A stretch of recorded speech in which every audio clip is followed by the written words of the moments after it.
আদিত্য চৌধুরীর আইডিয়াটা তো বেশ ভালো। মেয়ে সেজে তো আমাকে আমাকে চেনাই যাচ্ছে না, তাহলে অন্যরা কিভাবে চিনবে? এবার আমি ফিমেল সিকিউরিটি গার্ড সেজে শ্যামার আশেপাশেই ঘুরঘুর করব, আর শ্যামা আর নিখিল বুঝতেই পারবে না ওদের আশেপাশেই রয়েছে ওদের মৃত্যুদূত।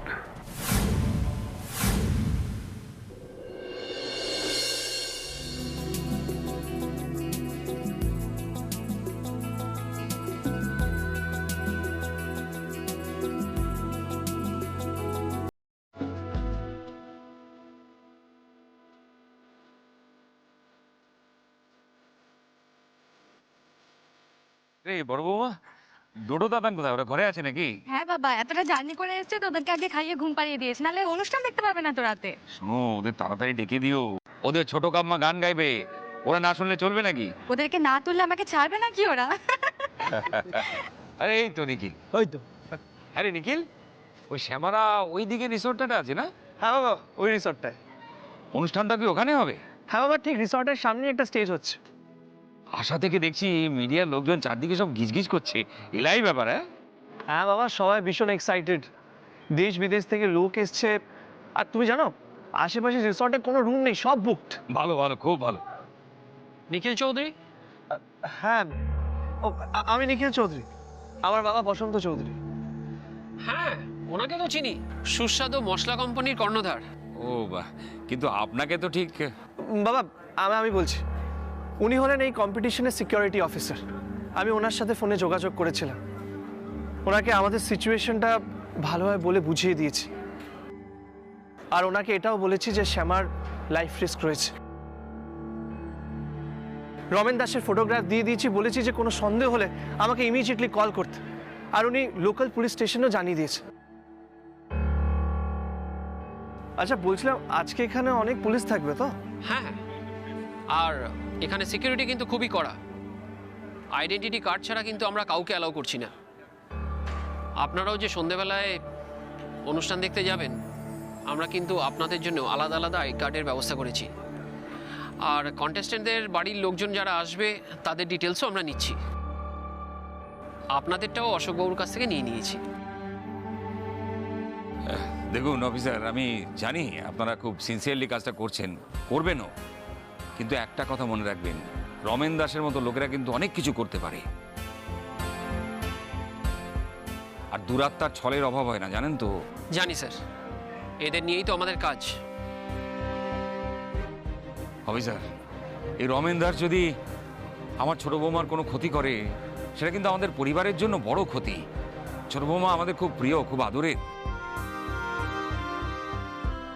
কৃষ্ণকলি গোটা বাংলার, গোটা দেশের সবার প্রিয়। ওর মতো শিল্পীর কোনো ক্ষতি হওয়া মানে আমাদের সবার ক্ষতি। এখানে ওনার প্রোটেকশনের দায়িত্ব আমাদের, নিশ্চিন্তে থাকুন। আর তাছাড়া অশোকবাবু তো কন্ট্রোল রুমে থাকছেন। বাবা তুমি চিন্তা করো না, আমি পুরো সময়টা এখানেই থাকবো।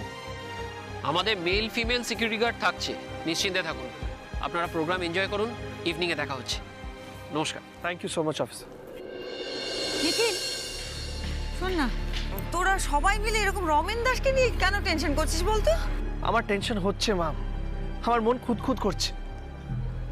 আসলে মা, শ্যামাকে এই কম্পিটিশনে পার্টিসিপেট করার জন্য আমি পুশ করেছি। এরপর যদি ওর কোনো ক্ষতি হয়ে যায়, আমি নিজেকে ক্ষমা করতে পারবো না। জানি না কেন বারবার আমার মনে হচ্ছে শ্যামার এগেনস্টে কোনো ষড়যন্ত্র হচ্ছে।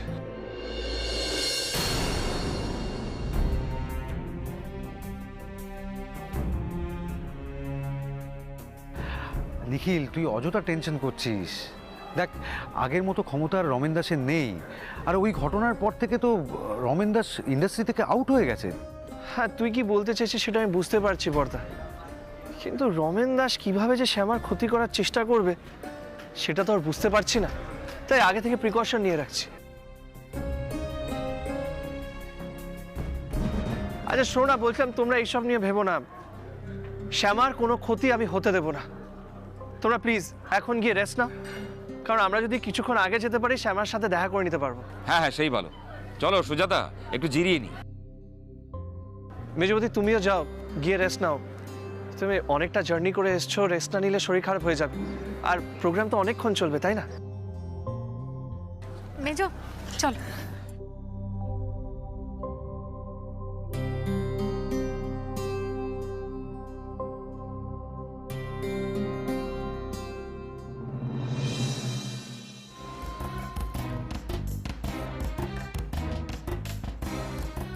এই নিখিল, মেজো ভাই তুই এখানে কেন আসলি? তোকে বলেছিলাম তো মেজো বৌদির সাথে থাকতে, তুইও না। আচ্ছা আমি যাচ্ছি, তুই আগে একটা প্রশ্নের উত্তর দে। তোকে দেখে খুব টেনশনে লাগছে। তুই কি রমেন দাস ছাড়া অন্য কাউকে নিয়ে টেনশন করছিস? সে তো আমি টেনশন করছি মেজদা ভাই। এমন একজন আছে, সে শুধু শ্যামার না, আমাদের পুরো পরিবারের ক্ষতি চায়। অবশ্যই আমি লোক পাঠিয়েছি খবর নেওয়ার জন্য। এই তুই কার কথা বলছিস বলতো? যে আমাদের পরিবার পুরো ধ্বংস করতে চলেছিল, আদিত্য চৌধুরী।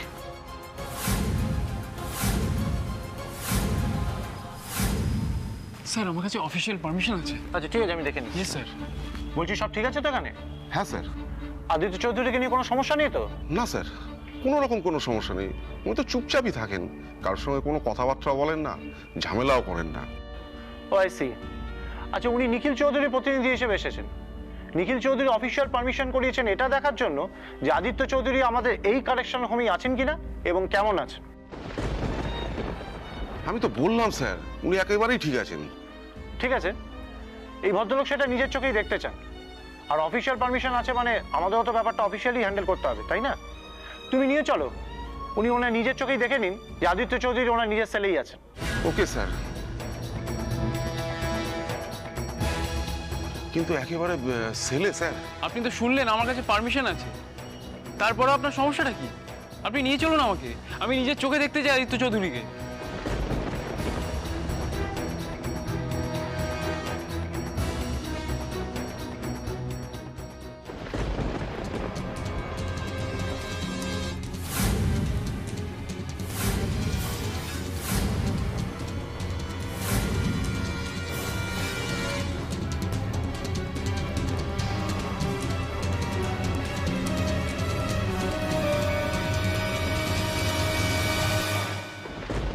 কি হলো, কি ভাবছো?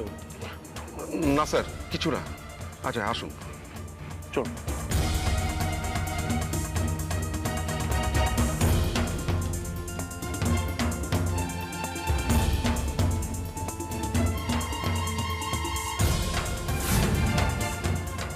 দেখে নিন, সারাদিন এভাবেই শুয়ে থাকে। কখনো খেতে দিলে খায়, কখনো খায় না। ওকে কি ডেকে দেবো? না না, কয়দিকে ডিস্টার্ব করার দরকার নেই। তাহলে প্রলয়বাবু, আপনি নিজের চোখেই দেখে নিলেন, কয়দি কিন্তু নিজের সেলেই আছে। আমরা কিন্তু আমাদের তরফ থেকে ব্যাপারটা ক্লিয়ার করে দিলাম।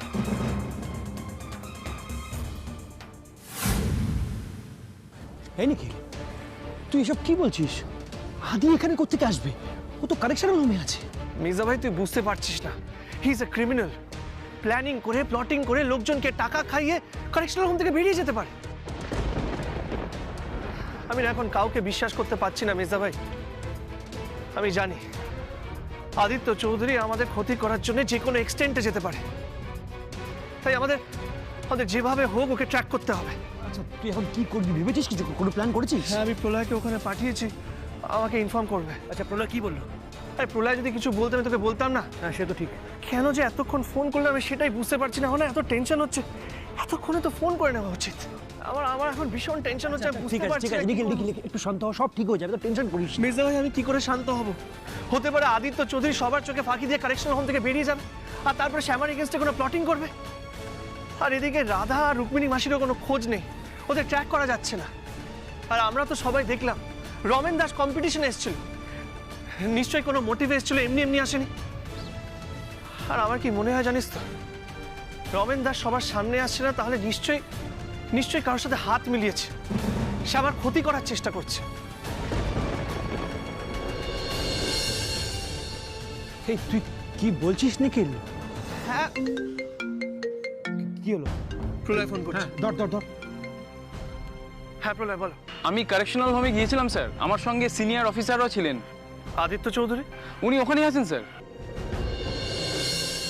বলছিলাম তুমি নিজের চোখে দেখেছো তো? হ্যাঁ স্যার, জেলার আমাকে ওখানে নিয়ে গিয়েছিলেন। আমি ঢুকে দেখলাম আদিত্য চৌধুরী দেওয়ালের দিকে মুখ করে শুয়েছিলেন। তবে আমি শিওর স্যার ওটা আদিত্য চৌধুরী। শুনলাম গত 2-3 দিন ধরেই উনি নাকি উঠছেন না, ঠিকমতো খাওয়া দাওয়া করছেন না। জেলার বললেন যে লাইফ সেন্টেন্সের কয়েদিরা নাকি এরকম আচরণ করেই থাকে, ডিপ্রেশন থেকে। ঠিক আছে প্রলয়, তুমি কিন্তু কনস্ট্যান্টলি আমাকে ইনফর্ম করতে থাকো, ঠিক আছে? Sure sir. কি বললো প্রলয়? আদিত্য চৌধুরী কারেকশনাল হোমেই আছে।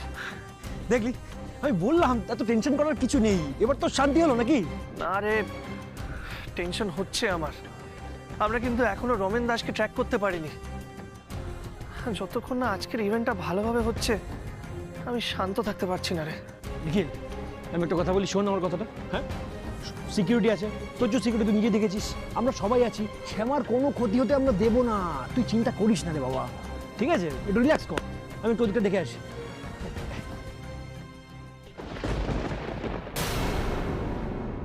মেশামশাই, তৈরি হওয়ার আগে আমরা বরং আরেকবার রেওয়াজ করে নি। হ্যাঁ করে না করে না। ঐশী, ধরো, নাও শুরু করো। ও বাবু মশাই, এই দেখো, এই সবার জামা কাপড় আমি ইস্ত্রি করে প্যাকেটে প্যাকেটে করে নিয়ে চলে এসেছি। ও মন্দিরা দিদি, টুম্পা, ঐশী, মৌলি, এনে তোদের সবার জামা কাপড় এর মধ্যে রয়েছে। আমি নামে নামে প্যাকেট করে দিচ্ছি, আর গয়নাগাটিগুলো সব এর মধ্যেই রয়েছে। হ্যাঁ,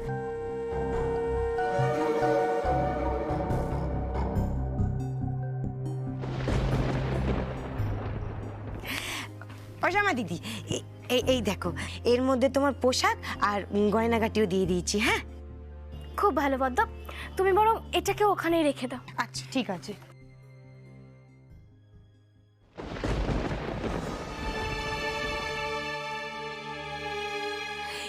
যা ওসামা দিদি, একটা কথা তো বলতেই ভুলে গিয়েছি। ওই তোমরা তো স্টেজে ওঠার আগে কিছু খাবার দাবার খাবে নাকি? তা কে কি কি খাবে আমার আগেতে বলে দাও, আমি সব ব্যবস্থা করে রাখবো। না তোকে কিচ্ছু করতে হবে না। আবার কোনো না কোনো ভুল ঠিক করবি তুই। সকালবেলা লেবুর শরবতের জায়গায় কি দিলি? লিচু শরবত। তার চেয়ে বরং বল যে মন্দিরে আজকে কোন পোশাকটা পরবে।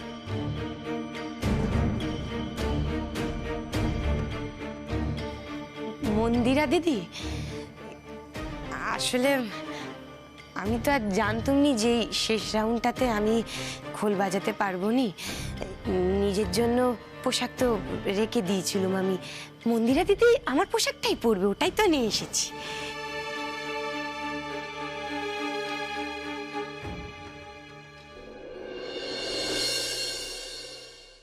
আপনাদের কিন্তু খুব সতর্ক থাকতে হবে।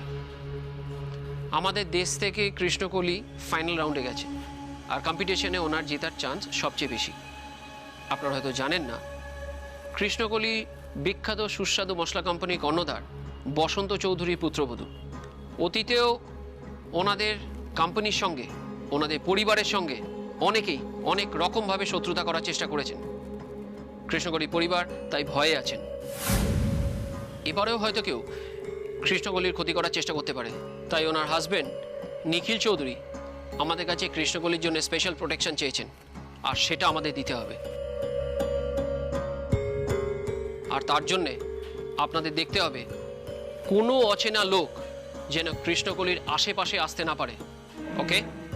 ওকে স্যার। কোনো খাবার দাবার স্টেজে উঠবে না। Okay sir. সিঙ্গারদের সঙ্গে যে সমস্ত টেকনিশিয়ানরা বা মিউজিক্যাল হ্যান্ডসরা থাকবেন, তাদেরও মেটাল ডিটেক্টর দিয়ে চেক করে, তাদের আই কার্ড চেক করে তারপরে এন্ট্রি দেবেন। ও হ্যাঁ, বাজনাগুলোও ভালো করে চেক করবেন। এমনকি দর্শকদেরও ভালো করে চেক করে তবে ঢুকতে দেবেন। স্টেজের পেছনে কাউকে অ্যালাউ করবেন না। গ্রিন রুমে ঢোকার আগেও মেটাল ডিটেক্টর দিয়ে চেক করে তবে ঢুকতে দেবেন। আজ কৃষ্ণকলিকে রক্ষা করা আমাদের প্রথম এবং প্রধান দায়িত্ব। Understand? Yes sir. Any question? No sir.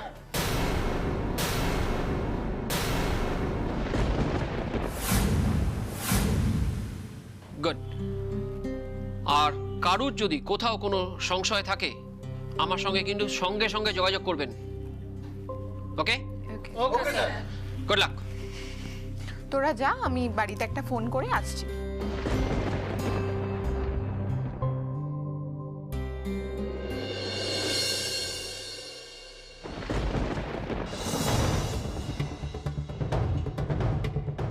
হ্যাঁ মা, এই তো আজ আমি কৃষ্ণকলি সিকিউরিটির দায়িত্বে আছি। হ্যাঁ হ্যাঁ, দারুণ মজা হচ্ছে। হ্যাঁ, আজ প্রথমবার ওনাকে সামনে থেকে দেখবো, ওনার গান শুনবো।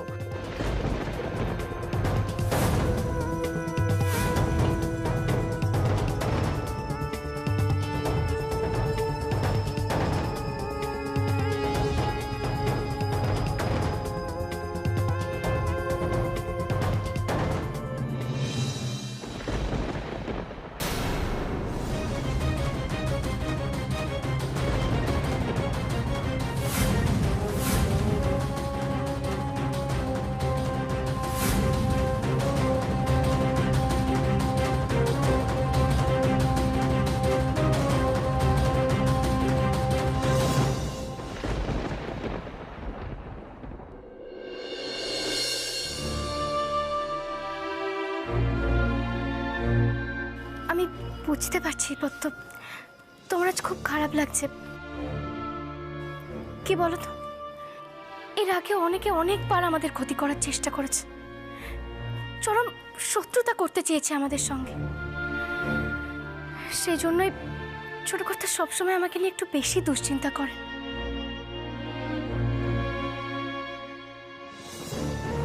নিজের মনের মধ্যে কোনো অভিমান রেখো না। একটা কথা জানবে, তুমিও কিন্তু আমাদের দলেরই একজন।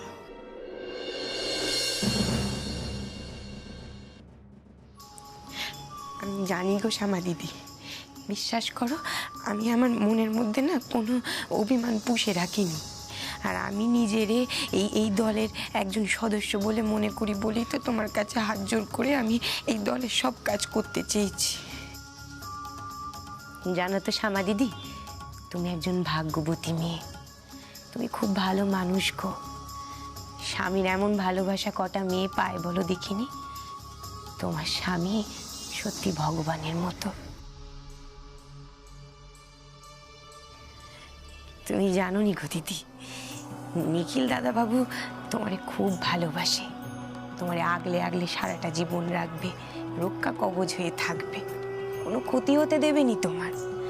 তাই তুমি দেখলে নি ওই একটু মনের মধ্যে সন্দেহ হতে কেমন কড়া সিদ্ধান্ত নিয়ে আমারে দল দিয়েই বাদ দিয়ে দিল।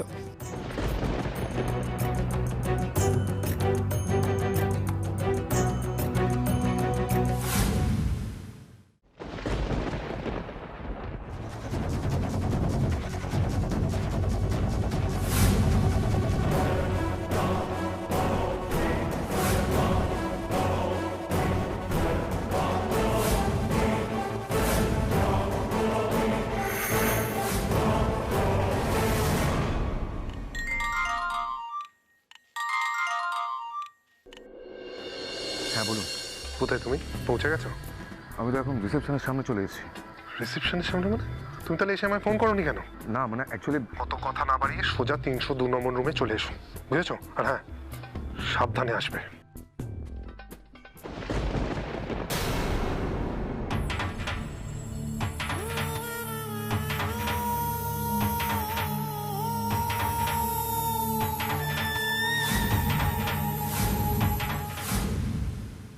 পদ্ম, আমি তো তোমাকে বললাম ছোট কর্তা কেন এরকম করেছে। আমি জানি গো শ্যামা দিদি, আর নিখিল দাদা যা করেছে বেশ করেছে, কিন্তু দেখো আমিও তো চাইনি যে নিখিল দাদা সারাটা জীবন আমারে ভুল বুঝে যাক।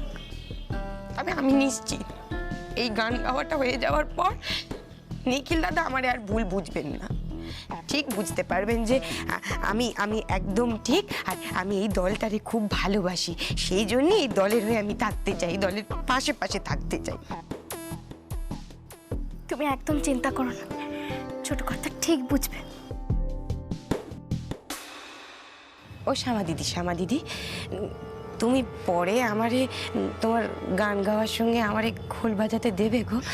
বিশ্বাস করো আমি তোমারে খুব ভালোবাসি, তোমার গানটারে আমি খুব ভালোবাসি, ওই জন্যে আমি তোমার সঙ্গেই খোল বাজাতে চাই।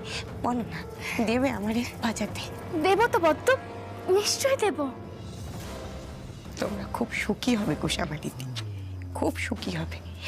ঈশ্বর তোমাদের মঙ্গল করবেন, আর ঈশ্বর তোমাদেরকে এক করে রেখে দিয়েছেন, কোনো ক্ষতি হতে দেবেনি। দেখে নিও তোমরা সব সময় একসঙ্গে থাকবে।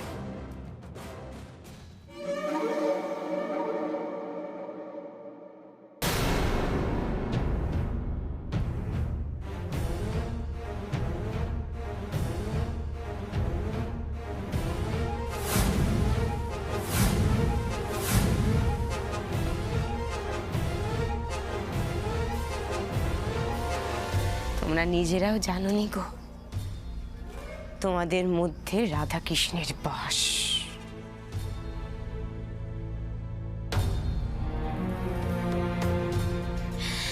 জয় রাধা কৃষ্ণের জয় জয়।